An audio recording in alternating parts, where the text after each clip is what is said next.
दोस्तों नमस्कार। आज हम पढ़ेंगे इलेक्ट्रिसिटी का पार्ट 2। तो इनमें हम पढ़ेंगे फ्यूज तार, प्लस में बल्ब और प्लस में ट्यूबलाइट।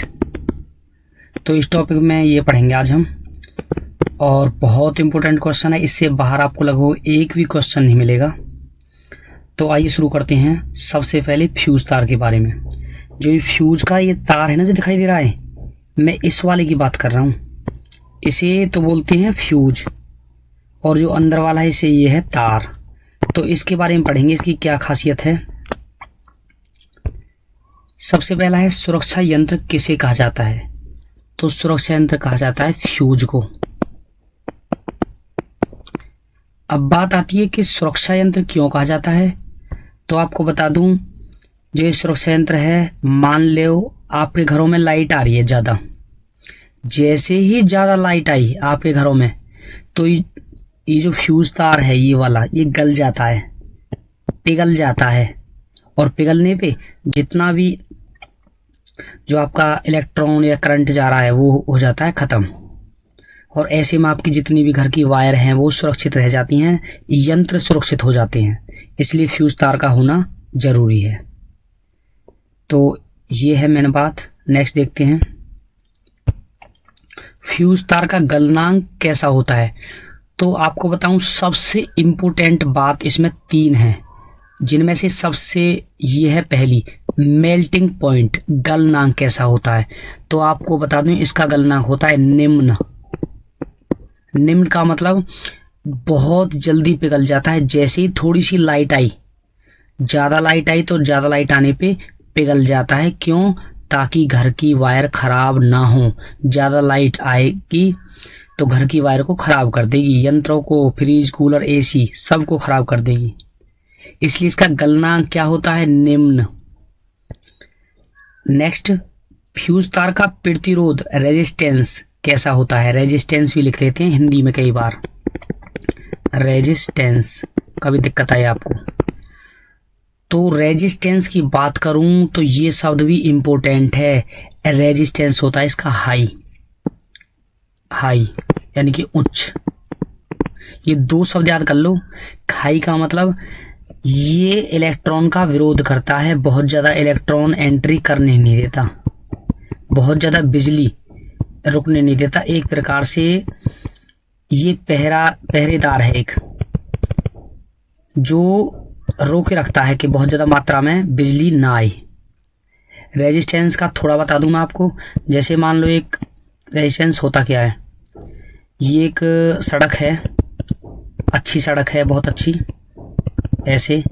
तो इसमें से मान लो गाड़ी जा रही है, जो भी है। अब गाड़ी यहाँ से यहाँ तक कोई बिल्कुल अच्छा बना हो तो स्मूथ ले जाएगी। और अगर मैं बीच बीच में गड्ढे कर दूं ऐसे कोई भी, तो गड्ढे एक प्रकार से क्या है, रुकावट। और उस रुकावट को ही रेजिस्टेंस या प्रतिरोध बोलते हैं। कहने का मतलब, गाड़ी ना समझ के आप समझ लो एक प्रकार से बिजली जा रही है, और बिजली के बीच में जो रुकावट आती है, स्मूथली बिजली जाए उसके बीच में जो रुकावट आती है उसे बोलते हैं रेजिस्टेंस।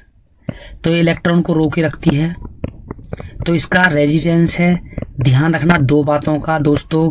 रेजिस्टेंस यानी कि प्रतिरोध इसका हाई है, उच्च है, और इसका गलनांक कम है, निम्न है। 2 बातों का ध्यान रखना। समझो टॉपिक फ्यूज तार कंप्लीट। यानी कि RH, R का मतलब रेजिस्टेंस, H का मतलब हाई, उच्च होता है। अब नेक्स्ट है, फ्यूज तार में किस धातु का प्रयोग होता है। अगर मैं धातु की बात करूं तो कौन सी धातु का प्रयोग किया जाता है। तो दोस्तों, फ्यूज तार में यूज होता है सीसा प्लस टिन, यानी कि मिश्र धातु। जो 2 धातुओं से मिलकर बने उसे बोलते हैं मिश्र धातु।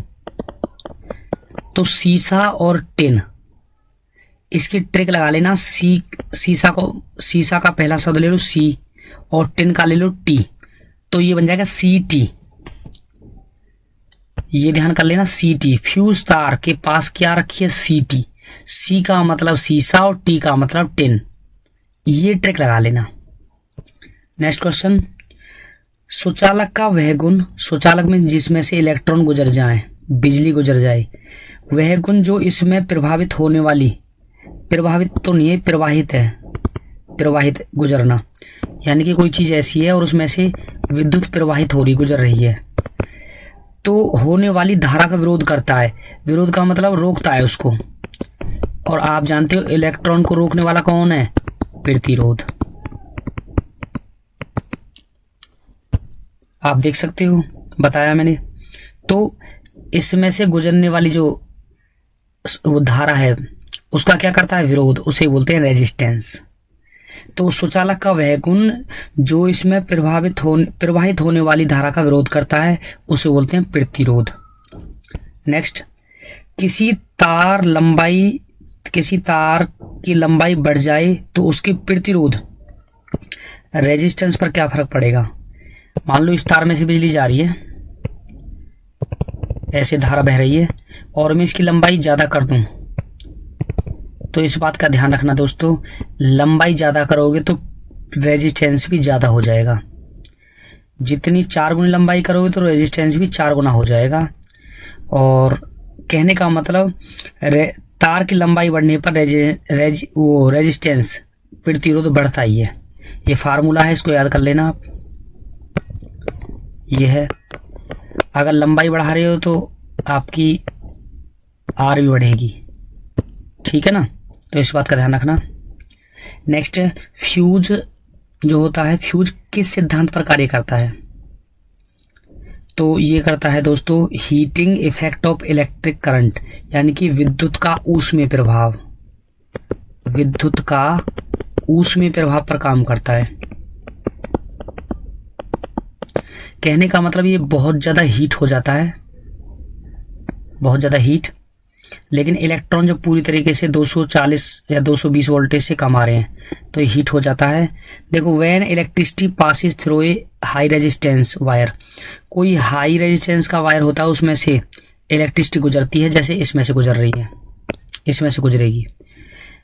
तो नाइक्रोम का वायर होता है, the resistance wire becomes very hot, resistance बहुत ज़्यादा गर्म हो जाता है और हीट प्रोड्यूस करता है। जैसे आपने देखा होगा कि हीटर वगैरह होते हैं तो ये तार इतना ज़्यादा गर्म हो जाता है कि हीट फेंकने लगता है। तो हीट जो फेंकते हैं उन्हें हम बोलते हैं विद्युत का ऊष्मीय प्रभाव। तो heating effect of electric current पर काम करता है आपका ये हीटर है या फ्यूज तार है। तो और कौन कौन सी हैं जो इस पर काम करते हैं? तो देख लो, आपकी इलेक्ट्रिक आयरन, केटली जो गर्म दूध करते हैं आज, ओवन और कुकर और ये इमर्जन हीटर। तो ये सारी चीज के अंदर एक तार होता है नाइक्रोम का जो गर्म हो जाता है और गर्म होने पर हीट पैदा करता है, जिससे आपकी चीज़ें गर्म हो जाती हैं।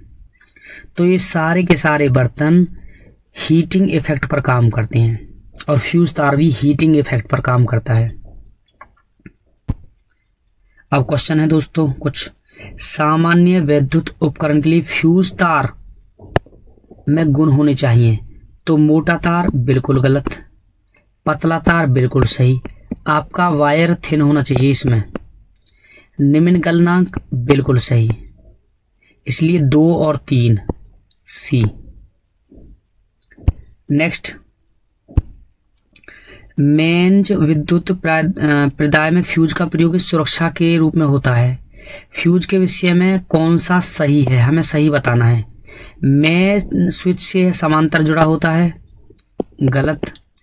इसका गलनांक निम्न होता है, बिल्कुल ठीक। इसमें बहुत उच्च प्रतिरोध होना आवश्यक है, ये भी ठीक है। कहने का मतलब लो मेल्टिंग पॉइंट और वेरी हाई रेजिस्टेंस दोनों ठीक हैं, लेकिन हमें तो दोस्तों एक बताना होता है ना पेपर में। हैं तो दोनों बात ठीक, लेकिन सबसे ज़्यादा इम्पोर्टेंट देखनी है अब 2 में, इसमें कौन सी है। तो सबसे इम्पोर्टेंट फैक्टर ध्यान रखना, इसका उच्च प्रतिरोध यानी कि हाई रेजिस्टेंस ध्यान रखना, इसलिए सही आंसर बनेगा ये। बाई चांस दोनों ऑप्शन में आ जाएं, जैसे अब आया हुआ है आईएएस में, अगर दोनों ऑप्शन आ जाएं तो आप इसे ही मानोगे। यानी कि उच्च प्रतिरोध को ही मानना। सही आंसर डी। नेक्स्ट, फ्यूज का सिद्धांत है, अभी बताया, विद्युत का ऊष्मीय प्रभाव, हीटिंग इफेक्ट ऑफ इलेक्ट्रिसिटी, ये वाला। नेक्स्ट, फ्यूज में प्रयुक्त होने वाले तार की विशेषता है, जो तार है, तो बताया था उच्च प्रतिरोध निम्न गलनांक, बिल्कुल सही। High resistance low melting point. Next, घर की सुरक्षित विद्युत सप्लाई के लिए उपयोग में लाई जाने वाली फ्यूज तार जिस धातु की बनी होती है उसका गलनांक कम होता है, ठीक, प्रतिरोध अधिक होता है, ठीक, लेकिन दोनों में से सबसे बढ़िया ये, बार बार बता दिया मैंने, RAS, राजस्थान सिविल सर्विस या रेलवे। विद्युत उपकरणों को क्यों भू संक्रमित किया जाता है, यानी कि किसी प्रकार की क्षति से बचाने के लिए। तो ये मेल्टिंग पॉइंट है, ध्यान रखना दोस्तों धातुओं के। तो सबसे ज़्यादा मेल्टिंग पॉइंट की बात करूं तो इनमें से कॉपर का सबसे ज़्यादा मेल्टिंग पॉइंट है, और रेजिस्टेंस की बात करूं तो सबसे ज़्यादा है लेड का। ये कुछ चीज़ें हैं जो पेपर में पूछ ली जाती हैं, इनका भी ध्यान रखना। तो दोस्तों आइए, जो घरों में जलता है, जो आपके घरों में उजाला देता है, विद्युत बल्ब। हालांकि बल्ब नहीं लगाते अब लगाते हो आप LED। तो चलो दोनों के बारे में पढ़ेंगे। तो एक एक करके क्वेश्चन बताऊंगा मैं आपको। विद्युत बल्ब की खोज किसने की? तो विद्युत बल्ब की खोज की थी एडिसन ने। आप ट्रिक लगा लेना, विद्युत बल्ब की एड आ रही है, एड नहीं आती टीवी में, तो इससे ट्रिक ध्यान आ जाएगी। विद्युत बल्ब की एड दिखा रहे हैं तो एड का मतलब एडिसन। पहला क्वेश्चन याद हो गया। सेकंड, बल्ब का फिलामेंट किस धातु का बना होता है? तो फिलामेंट की बात करूं तो फिलामेंट होता है दोस्तों ये वाला तार, ये वाला जो ये दिखाई दे रहा है, ये वाला जो गुड़मुड़ी सी हुई पड़ी है ना, ये वाला तार है फिलामेंट, और ये इसकी वायर है। असलियत में तो ये बहुत ज़्यादा मात्रा में हीट हो जाती हैं, जिससे ये बहुत ज़्यादा हीट हो जाता है, और हीट होने के कारण, गर्म होने के कारण ये प्रकाश फेंकने लगता है पूरे इसमें। तो ये फिलामेंट किसका बना होता है? तो ये बना होता है टंगस्टन का, यानी कि टंगस्टन धातु। ध्यान रखना इस बात का। टंगस्टन धातु का क्यों बना होता है? क्योंकि इसका गलनांक बहुत ज़्यादा है, ये इतनी जल्दी नहीं पिघलता, मेल्टिंग पॉइंट बहुत ज़्यादा है इसका। तो क्वेश्चन है टंगस्टन का गलनांक कितना होता है? टंगस्टन धातु जो फिलामेंट बना होता है जिसका, बहुत इंपॉर्टेंट है, ट्रिक काम आ जाएगी। हमने बल्ब को टांग देते हैं खुंटी पे, तो टांगने का मतलब टंगस्टन का बना होता है। अब बताती है कि टंगस्टन का गलनांक कितना होता है, कितने डिग्री सेल्सियस पर गलता है, क्योंकि सबसे ज्यादा गलनांक इसी का है। तो ये जलता है 3422 डिग्री सेल्सियस पर ये गलना शुरू होता है, और 6192 फारेनहाइट पे, अगर फारेनहाइट की बात करूं तो। नेक्स्ट, बल्ब में कौन सी गैस भरी जाती है? तो बल्ब में भरी जाती है दोस्तों आर्गन। आपको आर्गन याद करनी है, आर्गन ना हो तब नहीं ऑन करना, आर्गन ही करना पेपर में आए तो। और ट्रिक बता रहा हूं, बल्ब में आग लग गई, आर्गन को मान लो आग, और बल्ब में क्या लग गई? आग। ठीक है जी, तो बल्ब में आग लग गई तो आग का मतलब आर्गन। विद्युत बल्ब की एड दिखा रहे हैं तो एडिसन ने, और बल्ब को टांग देते हैं तो टंगस्टन की धातु, जिसका गलनांक 3422, 35 से थोड़ा सा कम है। ऐसे ट्रिक लगाना। नेक्स्ट, टंगस्टन में वाष्पीकरण को रोकने के लिए कौन सी गैस भरी जाती है और क्यों? दोस्तों बल्ब के बारे में एक एक करके मैं सब कुछ बता दिया है, और डिटेल बता दूंगा, अभी थोड़ा सा बड़ा करके बता रहा हूं मैं। पता है टंगस्टन में वाष्पीकरण को रोकने के लिए कौन सी गैस भरी जाती है? इसमें ना आप जानते हो आर्गन तो है ही है इसके अंदर, लेकिन बहुत ज़्यादा हीट ना मान जाए, बहुत ज़्यादा बल्ब का तापमान अंदर से गर्म ना हो जाए। तो इस चक्कर में इसमें, क्योंकि गर्म होने के कारण इसमें से वाष्पीकरण होता रहता है, इसमें जो टंगस्टन है, तो वाष्पीकरण के बचाव के लिए और ये बहुत ज़्यादा हीट ना मान जाए, इसको ठंडा करने के लिए इसमें मिलाई जाती है नाइट्रोजन गैस। नाइट्रोजन गैस तो इसमें दिखाया हुआ भी है, ये दो देख लें, नाइट्रोजन और आर्गन गैस। तो इसको ठंडा करने के लिए या तो ये ध्यान रखना कि बल्ब को ठंडा करने के लिए या फिर टंगस्टन के वाष्पीकरण को रोकने के लिए इसमें नाइट्रोजन गैस मिलाई जाती है। तो इन दोनों में से कुछ भी आ सकता है, पेपर में किसी तरीके से पूछ सकता है वो।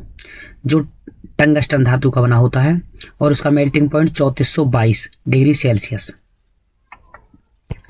और आपको बता दूं, जो आर्गन गैस है, या तो आर्गन गैस आएगी पेपर में, और आर्गन एक अक्रिय गैस है जो किसी के साथ क्रिया नहीं करती। हो सकता है वो आर्गन ना दे, अक्रिय गैस दे दे। कि कौन कौन सी गैस मिलाई जाती है, तो अक्रिय कह सकता है या सक्रिय, तो अक्रिय गैस है जो क्रिया नहीं करती, और या फिर आर्गन दे सकता है, तो ध्यान रखना। नेक्स्ट, टंगस्टन में वाष्पीकरण को रोकने के लिए कौन सी गैस भरी जाती है, तो वाष्पीकरण को रोकने के लिए नाइट्रोजन। क्यों? ताकि बहुत ज़्यादा हीट होने के कारण ये जो टंगस्टन है टूट ना जाए और बल्ब फूट ना जाए। देखो क्या तुकबंदी बनी है, टंगस्टन टूट ना जाए, बल्ब फूट ना जाए। इसके लिए वाष्पीकरण को रोकने के लिए इसमें नाइट्रोजन गैस मिलाते हैं।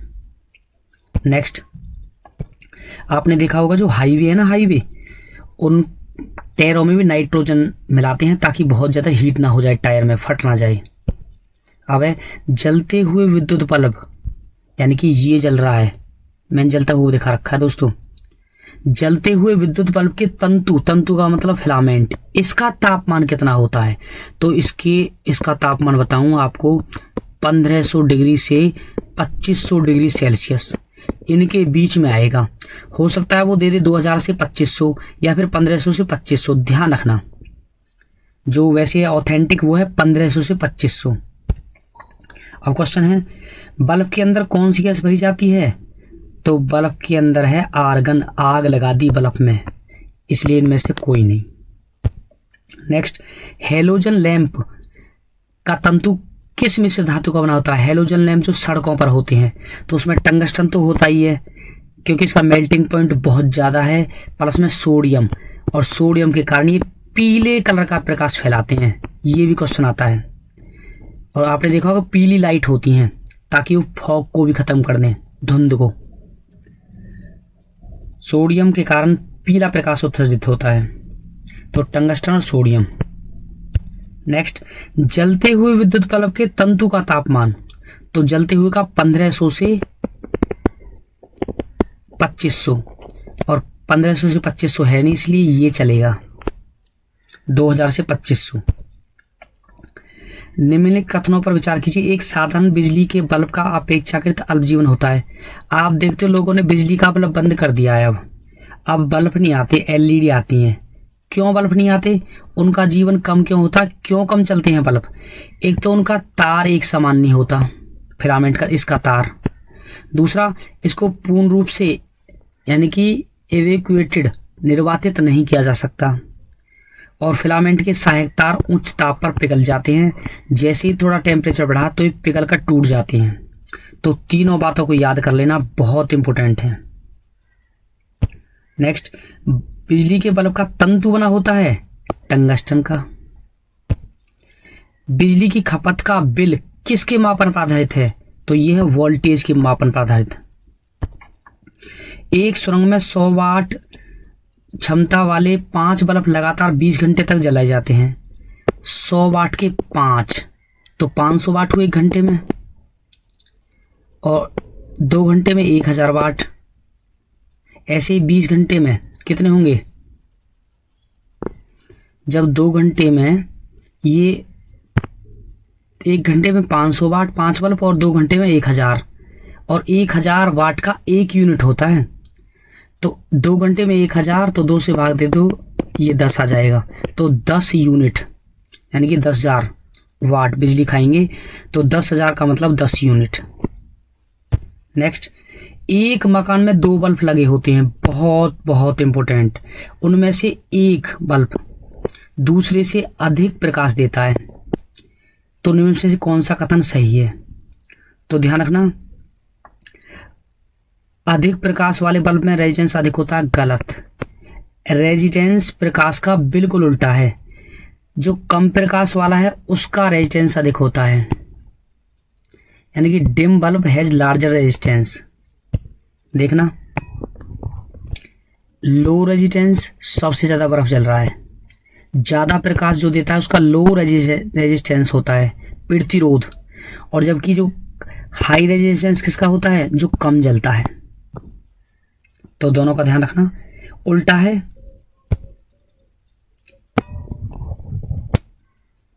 नेक्स्ट, अच्छा ये भी कर लेना याद। एक मकान में 2 बल्बों में से एक दूसरे से अधिक रोशनी देता है, चमकदार है, तो इन दोनों बल्बों में से किस बल्ब में उच्च प्रतिरोध है? अगर आपका रेजिस्टेंस हाई है तो हाई कौन सा देगा? जिसमें मंद रोशनी वाला। 1 किलोवाट घंटे का मान, ये इंपॉर्टेंट है, ये वाला सही आंसर है। एक 100 वाट का बिजली का बल्ब 10 घंटे चलता है, तो 1 घंटे में 100 वाट, 10 घंटे में क्या, यानी कि 1000 वाट। और 1000 वाट का 1 यूनिट होता है, तो 5 रुपए प्रति यूनिट की दर से विद्युत खर्च आएगा। तो 1 यूनिट खर्च करिए तो 1 यूनिट का 5 रुपया, तो 5 रुपये ही खर्च हो जाएंगे। बिजली का बल्ब न्यूनतम में से किससे रेटेड होता है? तो ये होता है शक्ति और धारा से। नेक्स्ट, CFL के बारे में पढ़ेंगे, यानी कि ट्यूबलाइट के बारे में। दोस्तों 5 मिनट में ही सब कुछ बता दूंगा बस। ट्यूबलाइट में कौन सी गैस भरी जाती है? अब ट्यूबलाइट की बात चल रही है, तो ट्यूबलाइट में भरी जाती है आर्गन, यानी कि आर्गन और मरकरी वेपर। ट्यूबलाइट में आर्गन और नियोन भी आ सकता है, ध्यान रखना, कई बार नियोन भी दे देते हैं। तो ट्यूबलाइट का कोशिश करना, ट्यूबलाइट हमने ऑन कर दी, लेकिन आर्गन भी होता है, ध्यान रखना। आर्गन ना आए ऑप्शन में तो नियोन आएगा, नियोन ना आए तो आर्गन आएगा। तो ट्यूबलाइट में कौन सी गैस भरी जाती है? आर्गन। ये जो गैस है ना इसके अंदर, ये आर्गन है।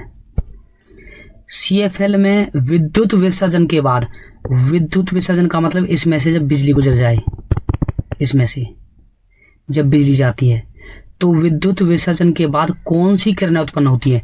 जैसे ही इसमें से बिजली गुजारेंगे तो इसमें जो किरणें उत्पन्न होती हैं वो होती हैं पराबैंगनी किरणें। इसका भी ध्यान करना, अल्ट्रावायलेट रेडिएशन। जब CFL में से विद्युत निकालेंगे तो उसमें अल्ट्रावायलेट किरणें निकलती हैं। ट्यूबलाइट की दीवारों पर किसकी परत चढ़ाई जाती है? जो दीवार है, ये कोटिंग है, हरी दिख रही है, इस पर किसकी परत है? तो इस पर है फास्फोरस की, यानी कि फास्फर की कोटेड है। और जो गैस है वो आर्गन है, और जो किरणें जब बिजली गुजरती है तो पराबैंगनी किरणें हैं। ट्यूबलाइट में कितने फिलामेंट होते हैं?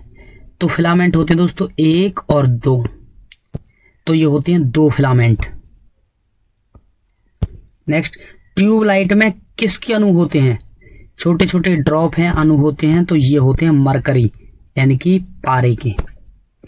और पारे के साथ मैंने दिखा रखा है आर्गन मरकरी वेपर, तो आर्गन और पारा भरा होता है इसके अंदर। तो इन 4-5 बातों का याद कर लेना, 5 बात में ही बेड़ा पार है। ट्यूबलाइट के अंदर चौक होता है, ये बीचों बीच में लगा होता है, तो इसका कार्य क्या होता है? तो इसका कार्य होता है चौक कम वोल्टता को उच्च करना और उच्च वोल्टता को कम करना। वोल्ट को बढ़ाने और घटाने का कार्य है चौक का। ट्यूबलाइट के अंदर स्टार्टर होता है एक, दिखा देता हूं। स्टार्टर का कार्य क्या होता है? तो स्टार्ट का मतलब स्टार्ट करने वाला, जो सबसे पहले बिजली देता है किसको? ट्यूब को, ये वाला। Starter is use to tubelight to provide, क्या प्रदान करता है? इनिशियल, सबसे पहले करंट, टू फिलामेंट्स को करंट देता है, ये ध्यान कर लेना। इसलिए स्टार्टर, स्टार्ट करने वाला, ये दिखाई दे रहा। अब CFL का पूर्ण रूप क्या है? तो ये भी इंपॉर्टेंट है, पेपर में आता है। कॉम्पैक्ट, ध्यान रखना, compact fluorescent lamp. Fluorescent lamp तो मिल जाएगा आपको, लेकिन आपको करना है कॉम्पैक्ट। सामान्य ट्यूबलाइट में कौन सी गैस भरी जाती है? तो ट्यूबलाइट में लग गई आग, आर्गन के साथ मरकरी वेपर। फ्लोरिसेंट ट्यूब में कौन सी गैस भरी जाती है? अभी बताया, मरकरी, नियोन भी और मरकरी भी, लेकिन इसमें आर्गन है नहीं, इसलिए नियोन प्लस मरकरी से काम चलेगा, दोनों भरी जाती हैं। अकेले अकेले मत करना, अगर दोनों एक साथ आए तो सही आंसर ये बनेगा। अक्रिय गैस से ध्यान करना, अक्रिय हैं नियोन और आर्गन, दोनों अक्रिय गैस। एक बिजली के बल्ब की अपेक्षा एक फ्लोरेसेंट ट्यूब को प्रेफर दिया जाता है, तो बल्ब की अपेक्षा हम ट्यूबलाइट को प्रेफर करते हैं खरीदने के लिए। क्यों? क्योंकि ट्यूबलाइट में इलेक्ट्रिक ऊर्जा लगभग पूर्ण रूप से प्रकाश ऊर्जा में परिवर्तित हो जाती है। अगर मैं दोस्तों बल्ब की बात करूं तो बल्ब विद्युत ऊर्जा को, केवल 5% विद्युत ऊर्जा को प्रकाश ऊर्जा में चेंज करता है, इसलिए इसका प्रकाश होता है कम। जबकि ट्यूबलाइट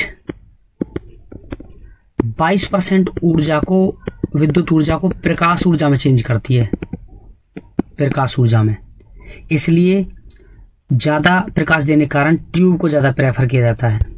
देख लेना, 100 वाट का बिजली का बल्ब केवल 5% विद्युत ऊर्जा को प्रकाश ऊर्जा में परिवर्तित करता है, और जबकि ये कितना करता है? 22% विद्युत ऊर्जा को प्रकाश ऊर्जा में।